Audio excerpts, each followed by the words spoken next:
Hello बच्चों, question states that both statement first and second are correct. तो हमारे पास 4 options given है कि सेकंड इनकरेक्ट है, पहली स्टेटमेंट करेक्ट है, सेकंड हमारे पास इनकरेक्ट है, फर्स्ट स्टेटमेंट इनकरेक्ट है, फिर हमारे पास स्टेटमेंट जो सेकंड है वो करेक्ट है।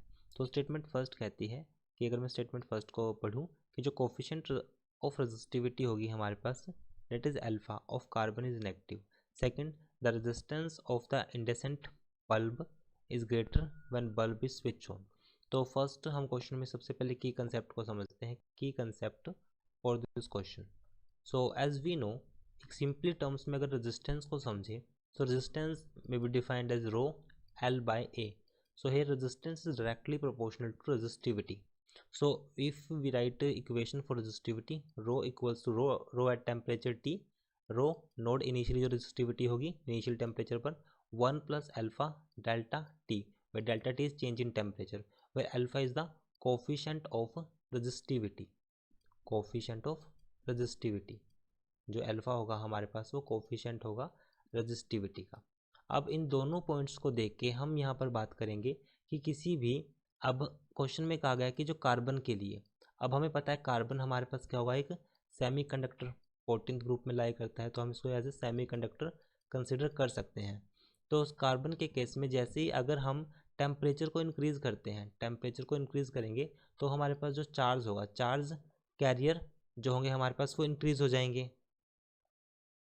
तो जिसकी वजह से जो हमारे पास जो चार्ज होगा हमारे पास वो इंक्रीज़ करेगा। अगर चार्ज इंक्रीज़ करेगा तो हमारे पास इसका मतलब जो उस सब्सटेंस में जो कंडक्शन होगा वो इंक्रीज़ करेगा।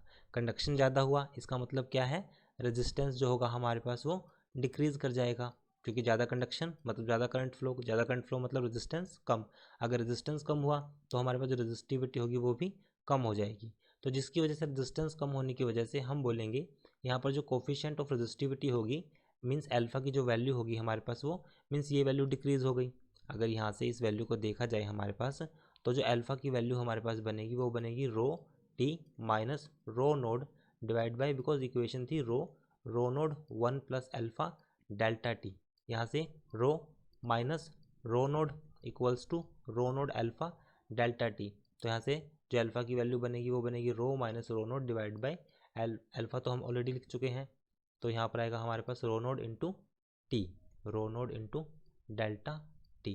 तो यहाँ से जो अब रो की वैल्यू है हमारे पास वो ज़्यादा है, सॉरी रो की वैल्यू जो है हमारे पास वो कम है रो नोड से, बिकॉज टेम्परेचर बढ़ने की वजह से, कंडक्शन बढ़ने की वजह से रेजिस्टेंस डिक्रीज़ हुआ है, तो रो की वैल्यू रो नोड से कम होगी। तो इसकी वजह से यहाँ पर जो अल्फ़ा की वैल्यू निकल कर आएगी वो ओवरऑल रिजल्ट नेगेटिव आएगा। तो गिवन स्टेटमेंट बिल्कुल ट्रू है, hence statement first is true या करेक्ट हम इसको बोल सकते हैं। अब सेकंड इसने बोला है कि जो रेजिस्टेंस होगा इंडेसेंट बल्ब का वो ज़्यादा होगा जब हम बल्ब को स्विच ऑन करते हैं, जब हम बल्ब को स्विच ऑन करते हैं।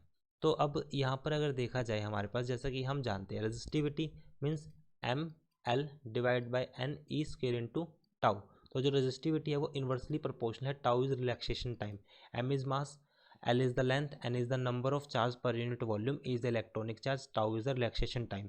अगर हम टेम्परेचर को इंक्रीज़ करते हैं, अगर हम टेम्परेचर को इंक्रीज़ करेंगे तो जो आपस में दो सक्सेसिव कोलिजन होगा इलेक्ट्रॉन्स के बीच में वो बहुत ही तेज़ी से होगा। अगर तेज़ी से होगा इसका मतलब जो रिलैक्सेशन टाइम है हमारे पास वो क्या हो जाएगा, सो इसका मतलब हमारे पास ये जो टाइम होगा हमारे पास वो डिक्रीज़ होगा।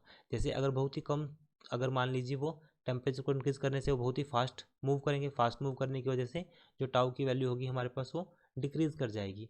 अगर टाउ की वैल्यू डिक्रीज़ कर गई तो रेजिस्टिविटी की वैल्यू हमारे पास इंक्रीज़ करेगी, because resistivity directly proportional to temperature है। तो इसका मतलब जो रेजिस्टेंस होगा वो भी डायरेक्टली प्रोपोर्शनल टू टेम्परेचर है। तो अगर हम क्वेश्चन के अकॉर्डिंग, अब जो रेजिस्टेंस है इंडेसेंट बल्ब का वो ज़्यादा होगा जब हम बल्ब को ऑन करते हैं, जब हम बल्ब को ऑन करते हैं। तो जैसे ही हम ऑन करेंगे तो इसका मतलब जो बल्ब होगा हमारे पास उसका जो टेम्परेचर होगा वो बढ़ जाएगा। ऑन करते ही जो हमारे पास टेम्परेचर होगा बल्ब का वो बढ़ेगा, बढ़ने की वजह से रेजिस्टेंस भी हमारे पास क्या हो जाएगा, बढ़ जाएगा। तो क्वेश्चन में कहा गया है जो रेजिस्टेंस होगा हमारे पास बल्ब का वो ज़्यादा होगा जैसे स्विच को ऑन करते हैं। So given statement is also correct. So right answer होगा हमारे पास both statement, statement first and statement second both are right. I hope solution is understandable. Thank you.